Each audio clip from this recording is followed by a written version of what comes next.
நம் பிரிவின் 100வது நாள் இன்று. 100இன் கனிந்த இரு சுழிகளிலும் நான் உன் நினைவை முட்டி முட்டி மாந்துகிறேன். அனைத்தையும் எரித்து குளிர் காய்ந்து கொண்டிருக்கிறேன். உன் இன்றைய வாட்ஸ்அப் ஸ்டேட்டஸ். வாக்கியத்தின் இருபுறமும் இரு தீத்துளிகள் நடனிக்கின்றன. அனலில் மூச்சு முட்டுகிறது. தொடுதிரை திருவிழாவே, உன் இன்மையும் திசுக்களில் போதையூட்டுகிறது. எப்போதோ புனர்நிறைந்த விந்தை ஏதோ ஒரு கடற்பருவத்தில் கருவென மலர்த்தும் ஆமைகளைப் போல நான் உன் மீதான காதலை அகாலத்தில் சுமக்கிறேன். என் சூலகத்தில் என் செல்ல காவடியே, நாம் வாழ்ந்த மெய்நிகர் அகத்தை இன்று திறந்து பார்த்தேன். அந்தந்த நேரத்து மிகுவுணர்ச்சி சொற்கள், அதீத நம்பிக்கையில் அனுப்பப்பட்ட உரைப்படங்கள், காணொளிகள், உணர்ச்சி ரசம் சொட்ட சொட்ட அறிந்தெடுக்கப்பட்ட தலைகளாக எண்ணற்ற எமோஜிகள், அனைத்தின் மீதும் அபத்தத்தின் தூசி. ஆராய்ச்சி தோல்வியுற்ற பரிசோரக்கூடமாய் கிடைக்கிறது நம் காதலின் டிஜிட்டல் குடில்.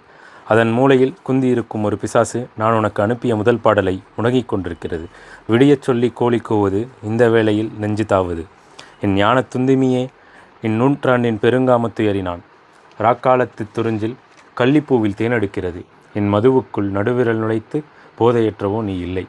ஒரு பொசசிவான ஆண்பூச்சியின் ரீங்காரம் எவ்வளவு மென்மையெனினும் சகிக்கவியலாது என்றாய். சரிதான்.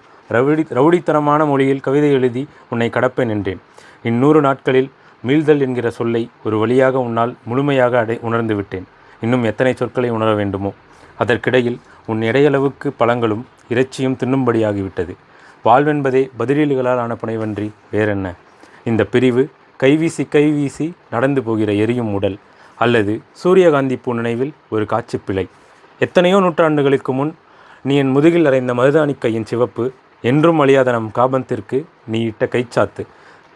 பிரிவுதான், தூரம்தான். ஆனாலும் காலம் என்னில் பிணைத்த நீங்கா நிகழம் நீ.